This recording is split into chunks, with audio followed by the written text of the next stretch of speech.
आज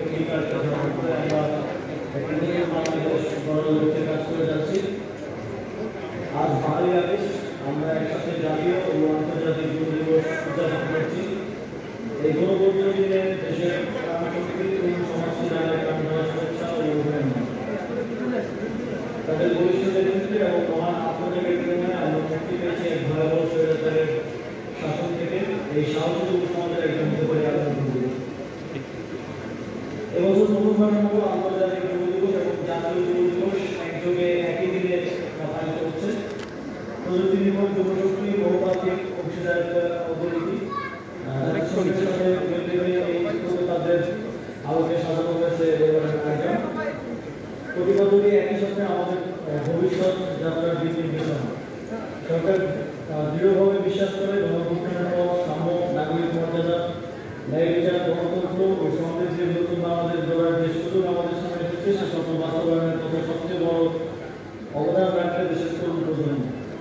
আজকের লক্ষ্যে পৌঁছাতে প্রযুক্তি হবে চালিকা শক্তি, বিশেষত বর্তমান চতুর্থ শিল্প বিপ্লবের বিশ্বযুগের প্রেক্ষাপটে যেখানে প্রযুক্তি সমাজ ও অর্থনীতির পরিবর্তনের প্রধান হাতিয়ার।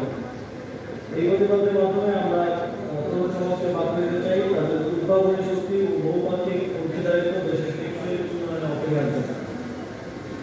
প্রযুক্তি বলতে আমরা কোনো প্রচলিত শব্দকে ইঙ্গিত করি না, এবং বাস্তবিক প্রয়োগ এবং বিশ্বমানের প্রযুক্তির উন্নয়ন ও বিস্তারের কথা বোঝায়। এর প্রমাণ আছে সরকারের পক্ষ থেকে ইতিমধ্যে প্রযুক্তি খাতের উন্নয়নে বিভিন্ন গুরুত্বপূর্ণ পদক্ষেপ গ্রহণ করা হয়েছে।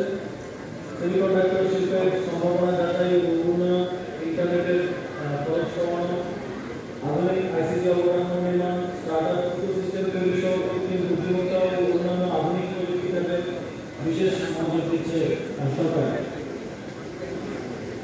আমরা তরুণদের প্রযুক্তিগত সম্ভাবনাকে সর্বোচ্চ পর্যায়ে বিকশিত করতে প্রতিজ্ঞাবদ্ধ।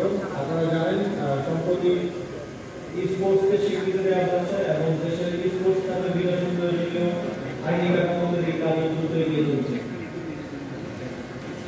বাংলাদেশের মোট জনসংখ্যার প্রায় 63% 35 বছরের নিচে। এই তরুণ শক্তি বাংলাদেশের সবচেয়ে বড় সম্পদ ও শক্তি। এই সম্ভাবনাকে কাজে লাগানোর কোনো বিকল্প নেই। বিপুল